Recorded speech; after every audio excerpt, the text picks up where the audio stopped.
بسم الله الرحمن الرحيم.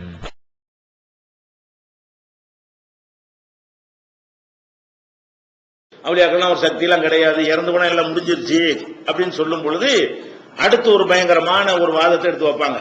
என்ன வாதம்? அவுலியாக்கள்கிட்ட அற்புதம் நடந்துகிட்டு இருக்க கண்ணால பாக்குறமே, இதான் பெரிய ஆதாரம். அடுத்து என்ன ஆதாரம் வைப்பாங்க? தர்காக்களுக்கு போத்தன ஒரு வயிற்று வலி, அவர் இருந்தாரு, அது அவுலியாட்ட போயிட்டு வந்தா வயிற்று வலி போயிடுச்சு, இவருக்கு 5 வருஷமா பிள்ளை இல்ல, அந்த தர்காவுக்கு போனாரு, இவருக்கு பிள்ளை பிறந்துருச்சு, இவருக்கு அது இருந்துச்சு, இவர் வறுமையா இருந்தார், அப்படி இருந்தார், இப்படி இருந்தார், 4 ஆளுக்கு என்ன செய்வாங்க, சில உதாரணங்களை கொண்டாந்து சொல்லி, பார்த்தீர்களா இவங்க இல்லங்கிறாங்க, இது ஆதாரம் இல்லங்கிறாங்க, இந்த இருக்குது அப்படின்னு சொல்லிட்டு என்ன செய்யறாங்க, சில ஆட்களை உதாரணமாக காட்டி இதெல்லாம் நடக்கத்தானே செய்யுது அப்படிங்கிறார்கள். இந்த விஷயத்தை நம்ம தெளிவா வழங்கிக் கொள்ள வேண்டும். நீங்க தர்காவில் நேர்ச்சை பண்ணவன நடந்துச்சுன்னு சொல்றீங்களே, அது உண்மையா? உங்களுக்கு நடந்தது வேண்டாம், உண்மையா இருக்கலாம், அவரால் தான் நடந்ததுக்கு நிரூபிக்கணுமா இல்லையா? அது நடந்தது உண்மையா இருக்கலாம், வயிற்று வலி போயிருக்கலாம், உங்களுக்கு பிள்ளை பிறந்திருக்கலாம், உங்க வறுமை நீங்கி இருக்கலாம், அவர் நேற்று இருந்தோட நல்லாம இருக்கலாம், அதெல்லாம் விஷயம் கிடையாது. அவரால் தான் நடந்தது என்பதை எந்த வகையில் உறுதி செஞ்சீங்க? மார்க் அடிப்படையிலையா, சயின்டிபிக் அடிப்படை? மார்க் அடிப்படை இல்லைண்டாச்சு, அவர் தூங்குறாருன்னு சொல்லியாச்சு, அவருக்கு விளங்காதுன்னு சொல்லியாச்சு, சலாம் தான் சொல்லலாம்னு சொல்லியாச்சு, அவருக்கு இந்த உலகத்தில் உள்ள நாலேஜ் கூட அவருக்கு இல்லைன்னு சொல்லியாச்சு. அப்ப மார்க் அடிப்படையில அவர் செய்யறாருங்கிறது இல்லைன்னு அடிச்சு தகர்த்தாச்சு. எந்த அடிப்படையில் அவர் செய்யற முடிவு பண்ணீங்க? உங்களுக்கு வயிற்று வலி போயிருக்கலாம், அது ஒரு விஷயம், அதை போக்குனவர் அவரு, அப்ப புள்ள கிடைச்சது அவர் எப்படி சொல்லுவீங்க? இதை இப்படி சிந்திச்சு பார்க்கணும். அப்ப மார்க்கத்தில் இது ஆதாரம் இல்லைன்னு சொன்னா, இது இப்ப நடந்தது அவரால் இல்லைன்னு தானே விளங்கணும். மார்க்கத்தில் இல்லாட்டி அறிவியல் பூர்வமா காட்டு. எப்படி காட்டுன்னு டெஸ்ட் பண்ணி அவர் தான் செஞ்சாருங்கிறதுக்கு என்ன செய்யணும்? ஆமா வந்தாரு, இந்த 2 பேரும் சாட்சி பார்த்துட்டு இருந்தாங்க, வந்துட்டு இருக்கும்போது ஆபரேஷன் பண்ணிட்டு போனாருன்னு கொண்டாந்து காட்டு. அப்படி உலக அடிப்படையில நிரூபிக்கணும். ஒண்ணு மார்க்க ஆதாரத்தை காட்டி அவர் செஞ்சாரு நிரூபிக்கணும். அல்லது என்ன செய்யணும், உலக அடிப்படையில ஒரு ஆஸ்பத்திரிக்கு போய் டாக்டர் குணமாக்கிட்டாருங்கிறோம், எதை வச்சு சொல்ற? ஹதீஸ்ல இருக்காங்க, ஹதீஸ்ல இல்ல, நேரடியாக இந்த செஞ்சாரு, இந்த இருக்க டாக்டர், இந்த சர்டிபிகேட், இந்த இருக்கு பேப்பர், இந்த இருக்கு ஸ்கேன் காட்டுறமா இல்லையா? அப்படியாச்சும் காட்டு, என்னத்தையா கொண்டாந்து காட்டு. உன்ன என்ன செய்யணும்? உலகத்தில் நாங்க நம்புற மாதிரி உலக ஆதாரத்தையாவது கொண்டாந்து காட்டணும். எது காட்டணும்? அவர் தான் தந்தாருங்கிறது காட்டணும். நீ பிச்சைக்காரனா இருந்த, எப்படி அவர் உனக்கு தந்தாரு? எந்த முறையில் உனக்கு அவர் தந்தார்? அவர் தான் தந்தாருன்னு எப்படி முடிவு பண்ற? மார்க் அடிப்படையில் பண்றாங்க, குர்ஆன் ஹதீஸை காட்டணும். குர்ஆன் ஹதீஸ்ல இல்ல, இவங்க செய்ய மாட்டாங்கன்னு இருக்கிறது. அப்ப நீ உலக அடிப்படையில் காட்டுறாங்க, அதுக்குரிய ரிப்போர்ட்டை காட்டணுமா இல்லையா? இது ஊகம். அவ்வளவு வேணாம். அந்த இருக்கு மைக் இருக்குது, ஒரு 100 பேரை கூட்டு இந்த மைக்கு நேர்ச்சை பண்ணுங்க, 2 பேருக்கு நிறைவேறணும். இந்த மைக்கு எனக்கு அதை நிறைவேற்றி தாண்டு 100 பேர் 100 கோரிக்கை வச்சான்னு சொன்னா 98 பேருக்கு நிறைவேற, 2 பேருக்கு நிறைவேறும். அது மைக்கா செய்யுது. 100 பேர்ல 2 பேருக்கு மாறக்கூடிய நேரத்தை எல்லாம் எழுதி வச்சிருப்பான். இது என்ன வழங்கணும்னு சொன்னா, அல்லாஹ் இப்ப நீங்க இப்படி யோசிச்சு பாருங்களேன். நீங்க இந்த தர்காவுக்கு போய் குணமாவது காரணம் காட்டிக்கிட்டு அது கரெக்ட்னு சொன்னீங்கன்னா, அப்ப வேளாங்கண்ணிக்கு போயிட்டு குணமாவது அவன் சொல்றான்னு பொய்யா? அவனுக்கு தான் குணமாகி தான் போறான், உண்டியல்ல கொண்டே காசை போடுறான், திருப்பதியில போய் குணமா வச்சுட்டு போறான்னு பொய் சுட்டா போறாங்க. அவன் ஏதோ ஒரு நேர்ச்சியை வச்சிருப்பான், அவனுக்கு நிறைவேறி போயிருக்கும், அதுல கொண்டு காணிக்க போறான். அப்ப அதுக்குள்ள சொல்லணும், வேளாங்கண்ணி மாதா ரலியல்லாஹு சொல்ல வேண்டியதானே, திருப்பதி வெங்கடாஜல ரஹ்மத்துல்லாஹி அலைஹின்னு சொல்லிட்டு அங்கேயும் போயிட வேண்டியதானே. அவன் என்னங்கிறான்? அப்ப நீங்க சொன்னா மட்டும் நடக்கிறத ஆதாரம் காட்டுறீங்க, நடந்துச்சுன்னு ஆதாரம் காட்டுறீங்க. எல்லா வழிபாடு செய்யறவனு அதுதானே ஆதாரம் காட்டிக்கிட்டு இருக்கிறான். எல்லாரும் என்ன செய்யறான்? பல தெய்வ வணக்கங்கள் செய்யக்கூடியவன் இருக்கனா, அவனும் பார்க்கறான், ஏதோ நேர்ச்சியை பண்றான், நிறைவேறி இருக்கிறது. உசுரோட இருக்கிற ஆள்கிட்ட போய் விழுவுறான், அவரால் தான் நான் வசதியா போனேங்கிறான், அவர் தான் அவர் பார்த்துட்டு வந்து எனக்கு செல்வம் வந்துருச்சுங்கிறான், அவரை பார்த்தவன் எனக்கு குழந்தை உண்டாயிருச்சுன்னு சொல்றான். அதன் பிறகு உயிரோட உள்ள ஆளையும் வணங்குறான், இறந்த ஆளுகளை வணங்குறான், சிலைகளை வணங்குகிறான். அப்ப இதெல்லாம் செய்யறான அவன் எல்லாம் இதெல்லாம் இப்ப நடந்துச்சுன்னு சொல்லி செய்யறானா, வேற எதுவும் செஞ்சுக்கிட்டு இருக்கான்? ஆதாரம் இருக்கு அவனுக்கு? அவனுக்கு ஆதாரம் கிடையாது. அவன் எப்படி நம்புறான்? அவன் ஏதோ நினைச்சிருக்கிறான், அவனுக்கு நிறைவேறிடுச்சு. நிறைவேறினதுக்காக என்ன செய்யறான்? அவன் அந்த காரியத்தை செய்யறதுக்காக கொண்டு போய் கொடுக்குறான். இன்னும் சொல்ல போனா, நீங்க இப்ப நாகூர் இருக்குது, நாகூருக்கு பக்கத்துல வேளாங்கண்ணி இருக்குது, ரெண்டுக்கு ஒரு 10 கிலோமீட்டருக்குள்ளதான் இருக்கும், டவுன் பஸ்ஸே இருக்குது, அவ்வளவு கிட்ட இருக்குது. ரெண்டுலையும் மக்கள் கூட்டம் நிறைய அலமோது தான் செய்யுது. அங்க போய் நீ வேளாங்கண்ணிக்கு நீங்க போங்க, நாகூருக்கும் போங்க. வேளாங்கண்ணிக்கு போனீங்கன்னா இந்த மாதா எங்களுக்கு குணமாக்கினார்கள் என்று சொல்லிட்டு அவன் தங்கத்திலேயே கை, தங்கத்துல காலு, தங்கத்துல கண்ணு, தங்கத்துல மண்டை எல்லாம் செஞ்சு வச்சிருக்கான். மண்டை வழியா இருந்துச்சுன்னு வைங்களேன், மண்டை குணமான மண்டையை செஞ்சு கொண்டு வச்சிருவான். கை ஆக்சிடென்டா போய் கை குணமாச்சுன்னா தங்கத்துல கை மாதிரி செஞ்சு கொண்டே வச்சிருப்பான். மியூசியம் மாதிரி வச்சிருக்கிறாங்க. அதுல வேளாங்கண்ணிக்கு போனா மியூசியம் மாதிரி வச்சிருக்காங்க. அதுல என்ன இருக்கு? அவன் நேர்ச்சை செய்து தனக்கு குணமான பிறகு அதே மாதிரியான ஒரு பொருளை கொண்டு வந்து என்ன செய்யறான், தங்கத்துல அல்லது வெள்ளியில வசதிக்கு தகுந்தவாறு செஞ்சு அங்க ஒரு நன்கொடையா கொடுக்கறான். அதுல அப்படி வச்சிருக்காங்க, அலங்கார பொருளா வச்சிருக்காங்க. நீங்க போனா பார்க்கலாம். இங்க போய் பாருங்க என்ன இருக்குன்னு. நாகூர்ல உனையும் காணாம். நாகூர்ல இவ்வளவு இருக்கா? இதோட கூட நடக்குங்கிற. நீங்க வேளாங்கல்ல நாகூர்ல நடக்கிறத விட அங்க ஜாஸ்தியா வச்சிருக்கான். உண்டியல் எடுத்துக்கொண்டாலும் எது கூட இருக்கு? அவங்களும் சின்ன சமுதாயம், நம்மளும் சின்ன சமுதாயம். ஒருவேளை நம்ம தான் கூட சமுதாயம் அவங்கள விட. அப்படி இருக்கும்போது இதனால உண்டியல் நிறையன்னு இதுல அதிகமா நிறையுது, அதுல நிறையுதா? அதோட கூட அங்க நிறையுதுங்கிறேன். வேளாங்கண்ணியில வந்து நாகூரை விட கூடுதலா நிறையுது. இப்போ கம்பேர் பண்ணி பார்த்து இதை விட அது பரவாயில்லையே அப்படின்னு சொல்லிட்டு போகலாமா? இல்லையா? அப்படி போறீங்களா யாராச்சும்? அப்ப எல்லாருமே பல தெய்வ வணக்கங்களை கல்ல வழிபட்டாலும் எதை வழிபட்டாலும் சரி, அவர்கள் எதனால் வழிபடுறார்கள்? உண்டியல்ல கொண்டு கட்டுக்கட்டா போடுறாங்க, 1000 ரூபாய் போடுறாங்க. எங்க நாகூர்ல கொண்டு போய் அங்க ஒண்ணு திருப்பதியில போனா 1000 ரூபாய் கட்டுக்கட்டா உள்ள கிடக்குதுன்னா என்ன முடியல, மிஷின் வச்சு எண்ணிக்கிட்டு கிடக்குறான். வணங்குதா? அந்த மாதிரி வந்து பணங்கள் கொண்டே குவியுது.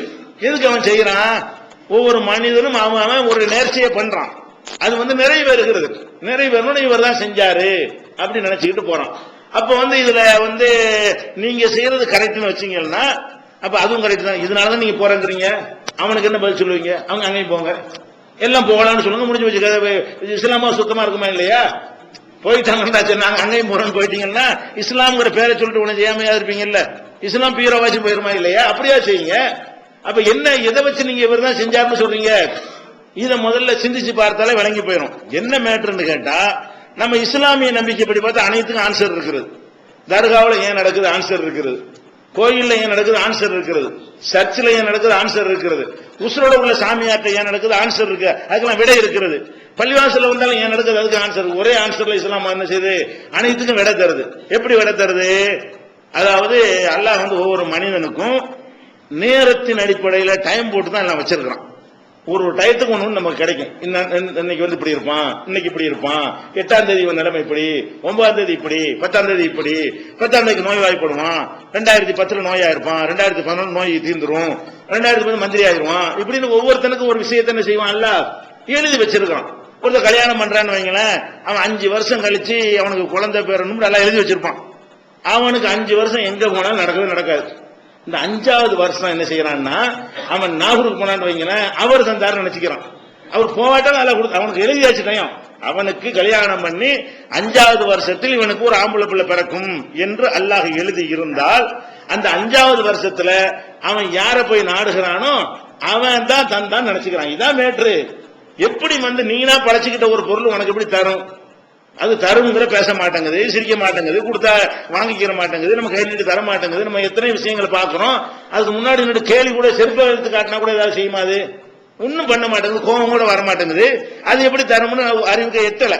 அப்ப என்ன செய்யணும்? சூப்பர் பவரா இருக்கிற ஒருத்தன் தான் தர்றான், அனைவருக்கும் ஒரே ஒரு கடவுள் இருக்கான்னு அவன் தான் தர்றான் அப்படின்னு சிந்திச்சு பார்த்தீங்கன்னா எப்படி தர்றான்? டைம் போட்டு வச்சிருக்கான். நான் வறுமையில் இருக்கேன்னு வைங்களேன், ஒரு 25 வருஷம் வறுமையா இருப்பேன், 26வது வருஷத்துல நான் ஒரு கோடீஸ்வரன் ஆயிரம் நல்லா எழுதுனான்னு வைங்க, 26வது வருஷம் நான் கோடீஸ்வரன் ஆயிரம். எப்படி ஆகணும் என்னன்னா தெரியாது. அல்ல எழுதிருந்தா என்ன செய்வேன்? நான் பாட்டுக்கு இங்கே போயிருவேன். அப்ப போனவன் அந்த நேரத்தில் நான் என்ன பண்றேன்? 24 வருஷம் கஷ்டப்பட்டு 25வது வருஷம் அந்த சொல்றாங்களேன்னு சொல்லிட்டு அங்க ஒன்னா யார் வடிக்கணும் போய் பார்ப்போமே அப்படின்னு போவேனா? அங்க போய் ஏதாவது ஒரு உண்டியில காசு விட்டு வருவானா? ஏன்னா பணக்காரனா போயிருவேன். அப்ப நான் என்ன நினைச்சிடுறது? ஏர்வாடி தந்துட்டாருன்னா எல்லாருக்கும் தந்தாரா? அவன் என்ன செய்யணும்? நான் 100 பேரை கூட்டிட்டு வருவேன், புள்ள இல்லாத 100 பேரை கூட்டிட்டு வருவேன். நீ டைம் சொல்லு, எத்தனை நாளா கிடைக்கும்னு சொல்லு.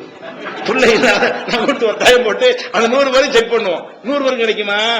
அப்ப அங்க அவர் செயலும் நல்ல விளங்குத. நீ கேட்டா கிடைக்குதுங்கிற. எங்க அல்ல வந்து எல்லாருக்கும் தருவாங்க, நாடிய போது தருவான். நேரம் விதிச்சிருக்கும்னு சொல்லிவிட்டான். விதி அல்ல, விதிப்படி நான் இயங்கி கொண்டிருக்கிறது. அந்த விதியை ஒருத்தன் தான் வகுக்க முடியும். அந்த ஒருத்தன் தான் சூப்பர் பவர் அல்லா இருக்கான்னு சொல்றான். அது எல்லாத்துக்கும் விடையா போயிடுது. அப்ப ஒரு பழமொழி சொல்லுவாங்க தமிழ்ல கூட, விட்டவன் விளவும் போது தொட்டவன் கெட்டிக்காரன். விட்டவன் அல்ல, எவன் நோயை விட்டானோ அவன் வந்து என்ன செய்யறான்னா, அவன் கூட போய் விட்டுருவான் போதும் அப்படின்னு நினைக்கும் போது ஒரு டாக்டர் கையை தொட்டுருவான். அந்த கை தொட்டு தான் சிகிச்சை பண்ணுவாங்க. அதை தொட்டவங்கிறது. விட்டவன் விளவும் போது தொட்டவன் கெட்டிக்காரம்பாங்க. அப்ப வந்து பெரிய பெரிய டாக்டருக்கெல்லாம் போயிருப்பான். அப்போலாம் எல்லாம் முடிவு எடுக்கல. இவனுக்கு இன்னும் கொஞ்சம் நாளைக்கு போய் கடை நல்லா வச்சிருக்கான். இவன் எல்லா டாக்டரையும் போவானா, ஒண்ணுமே ஒர்க் அவுட் ஆகாது. கடைசியில் எல்லாம் என்ன பண்ணுவான்? சரி இவ்வளவு போதும், இந்த மாசத்தோட இவனை வந்து சரி நேராக்கிடுவோம், இதுல இருந்து இவனை குணமாக்கிடும் நினைப்பானா. அன்னைக்கு பார்த்து ஒரு நாட்டு வைத்திட்டு போவான். அவர் ஒரு லேவியை கொண்டு கொடுப்பாரு. இவர் தாங்க இவர் தாங்க வைத்தியம் அப்படி நினைச்சுவாங்க. நம்ம இத்தனை நாள் கிட்ட போனோம், அவர்கிட்ட போனோம், இவர்கிட்ட போனோம், ஒருத்தரையும் நடக்கல, இந்த ஆள்கிட்ட போனோம் உருண்டை கொடுத்தாரு குணமா போச்சு நினைக்கிறானா இல்லையா? இதுதான் பழமொழியில சொல்லுவாங்க, விட்டவன் விலகும் போது தொட்டவன் கெட்டிக்காரன். இந்த லாஜிக்கு தான் எல்லாத்துக்குமே. இந்த தர்காவில் நடக்குது, அங்க நடக்குது, இங்க நடக்குது என்னன்னு கேட்டா அங்கெல்லாம் நடக்குதுல்ல. இந்த லட்சக்கணக்கான பேர் போய் கேட்கறானுங்க, லட்சக்கணக்கான பேர் எத்தனை பேர் நீங்க பார்க்கலாம், அனுபவத்துல பார்க்கலாம். என்ன சொல்லுவாங்க? ஆமாங்க நான் இத்தனை ஒரு தர்கா படலங்க போயிட்டாங்க ஒன்னும் ஆகலங்கிறான். அப்ப எத்தனை மாறிக்கிட்டே இருக்க? ஒரு தர்காவுக்கு போன புள்ள வந்துட வேண்டியதானே? புள்ள இல்லங்கிறான். எத்தனை வருஷமாடா? இல்ல 25 வருஷமா இல்ல. என்னடா பண்ண? நான் ஊருக்கு போனா அங்க அப்புறம் இதுக்கு போனா அப்புறம் அதுக்கு போனா ஒண்ணு உடலங்க எல்லாம் பாத்துட்டுங்கிறான். அப்ப என்ன அர்த்தம்? அப்படி இருந்த மூத்தா போன இருக்கானா இல்லையா? நாட்டில் உள்ள அம்புட்டு தர்காவையும் பார்த்துட்டு அவன் கோரிக்கை நிறைவேறாம அப்படியே வந்து புள்ள இல்லாம மூத்தா போனவன் என்ன பார்த்திருக்கா இல்லையா? அப்ப ஏன் ஒரு தர்காவில இருந்து ஒரு தர்கா மாறி மாறிட்டு எதுக்கு இருக்கிறான்? அப்ப அங்க நடக்கலன்னு விளங்குது. நேரம் வரல, உன்னை தோழாம விட்டவன் வந்து விலகல. விட்ட விலகும் போது என்ன செய்ய முடியும்? தொட்டவனுக்கு அந்த பெயர் கிடைக்கும். அப்ப இந்த மாதிரி உள்ள ஒரு அறிவுக்கு பொருந்தாத ஒரு கற்பனையா ஒரு காரணத்தை கற்பிச்சு கொண்டு அவர் தான் குணமாக்குறாருங்க. அவர் குணமாக்குனார் என்பதற்கு ஒண்ணு மார்க்க ரீதியாகவும் ஆதாரம் காட்டணும், அல்லது உலக ரீதியான ஆதாரம் காட்டணும். அவருக்கு அந்த சக்தி இருக்குங்கிற டெஸ்ட் பண்ணி நிரூபிச்சு காட்டணும். அவர் கூப்பிடும் போதுல அவருக்கு என்ன திறமை கேள்வி கேட்போம், இதெல்லாம் செய்யறதுக்கு அவர் எப்படி செய்யறான்னு கேட்போம், நிரூபிச்சா காட்டணுமா இல்லையா? ஒரு டாக்டர் போலி டாக்டர் கம்ப்ளைண்ட் கொடுத்தா என்ன செய்வாங்க? கூப்பிட்டு டெஸ்ட் பண்றாங்களா இல்லையா? கேள்வி எல்லாம் கேட்கறாங்களா இல்லையா? அந்த மாதிரி என்ன செய்வோம்? நீங்க நான் ஒரு ஆண்டவர் குணமாக்குறாருன்னா அவருக்கு எழுப்பி கூட்டிட்டு வா கேட்போம். நான் சில கேள்வி எல்லாம் கேட்கறோம் சொல்லட்டும். ஒழுங்கா மருத்துவ சம்பந்தமா கேள்வி சொல்லிட்டாருன்னா இவர் மருத்துவத்துக்கு தகுதியான ஆளு நான் சொல்றேன். அப்படி செய்யலாமே தவிர அந்த மாதிரி ஏதாவது நிரூபிச்சீங்களா? ஒன்னு ஹதீஸ்ல நிரூபிங்க, அல்ல அல்லாஹ் அந்த ஆற்றல கொடுத்திருக்காங்க, நமக்கு மறுகேள்வி கேட்க மாட்டோம். அல்லாஹ்வும் ரசூலும் அந்த மாதிரியான ஒரு ஆதாரத்தை நமக்கு சொல்லி இருப்பார்களே, ஆனால் அதாவது செத்து போன பிறகு உங்களுக்கு எல்லா ஆற்றலும் இருக்கிறது, அவங்க நினைச்சதெல்லாம் செய்வார்கள் அப்படிங்கிற மாதிரி மார்க்கம் சொல்லிட்டா மறுகேள்வி நமக்கு இல்ல. எல்லாம் அறிவுபூர்வமா அப்படி கேட்டக்கூடாது. மார்க்கத்துல சொன்னா கேட்க மாட்டோம். மார்க்கத்துல இல்லாத ஒன்று இருக்குன்னு நினைச்சீங்கன்னா அப்ப இந்த ஆதாரத்தை காட்டணும். அவருக்கு அந்த சக்தி இருக்குது, அவர் வந்து அதை செய்யறாரு, அவர் தான் அதை பண்றாருங்கிறதுக்கு இந்த ஆதாரம் ப்ரூஃப் காட்டணும்.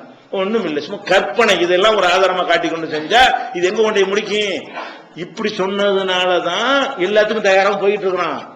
முஸ்லிமா பிறந்த வச்சு என்ன செய்யறான்னா தர்காண்டு இறங்கிட்டானா அடுத்து அப்படி இப்படி எல்லாத்துக்கும் ஓகே, எங்க வேண்டாலும் போறதுக்கு ரெடி என்கிற அளவுக்கு அவன் மாறுறதுக்கு காரணம் என்ன? நீ தான் நடக்குன்னு சொல்லி கொடுத்துட்டு நடக்கலடா அதனால நடக்கலன்னு நீ விளக்கணும். மார்க் அறிஞருடைய வேலை என்ன? உனக்கு நேர்ந்தது வந்து அவரால் இல்லை, அல்லாஹ் உனக்கு நாடி இருக்கிறான் வந்துருச்சுடா, நீ துவா செஞ்சுட்டு இருந்தாலும் வந்திருக்கும்டா. சரி கடவுளை இல்லைங்கிற அவனுக்கு எப்படி நடக்குதப்ப? இவர்கிட்ட அவளியாட்ட போனா அவளியார் நடந்து கொடுத்துட்டாரு, அப்படி எல்லாரும் கொடுத்துட்டாரு. கடவுளை இல்ல, அவனுக்கு 25 வருஷமா குழந்தை இல்ல, திரும்ப முன்னாடி கற்பனை ஆயிடுறா. எப்படி அதிகாரம் கொடுத்தா? அவனுக்கு இஸ்லாம் சொல்லக்கூடிய ஆன்சர் தான் அதுக்கு ஒரு கூட்டாகும். அவனுக்கு எது மற்ற யாருடையும் விடைக்கு வந்து சரியா வராது. இஸ்லாம் என்ன பண்ணுது? அது அவனுக்கு நேரத்தை விதிச்சிருக்கிறேன், படைச்சவன் நான் வந்து அவனுக்கு 25 வருஷத்துக்கு பிறகு அவனுக்கு இல்லைன்னே சொல்லி தொலைட்டுமே, நான் தான் இல்லாதவனும் கொடுக்கத்தானே செய்வேன். அவன் கேட்டா நான் கொடுக்குறேன், நான் தான் அனைத்துக்கு ப்ரோக்ராம் பண்ணில வச்சிருக்கிறேன். அவன் என்ன இல்லைன்னு சொன்னாலும் இத்தனை வருஷத்துல குழந்தை பிறக்கும்னா பிறந்துடும், பணக்காரன் அவன் ஆயிருமா, அவன் யாரா வேண்டாலும் இருந்துட்டு போனான். அப்படிங்கிற மாதிரி நான் செஞ்சிருக்கிற காரணத்தினால அது சரியா வரும் சொன்னா எல்லாத்துக்கும் ஆன்சர் இருக்கிறது. இஸ்லாம் சொல்லக்கூடிய இந்த ஒரு பதில் வந்து அது தர்காவில் நடக்கட்டும், வேற வழிபாட்டு தலங்கள் நடக்கட்டும், ஒரு மகான் பெரியார்கள்ட்ட நடக்கட்டும், அனைத்துக்கும் ஆன்சர் சொல்லக்கூடியதாக இது அமைந்திருக்கிறது என்பதை என்ன செய்யணும் அடுத்து புரிஞ்சுக்கணும். இந்த தர்காவில் நடக்குதுங்கிற மேட்ரு வந்து கொஞ்சம் கூட ஒரு லாஜிக்கும் இல்லாதது, அறிவும் இல்லாதது என்பதை விளங்கிக் கொள்ள வேண்டும். அல்லாஹ்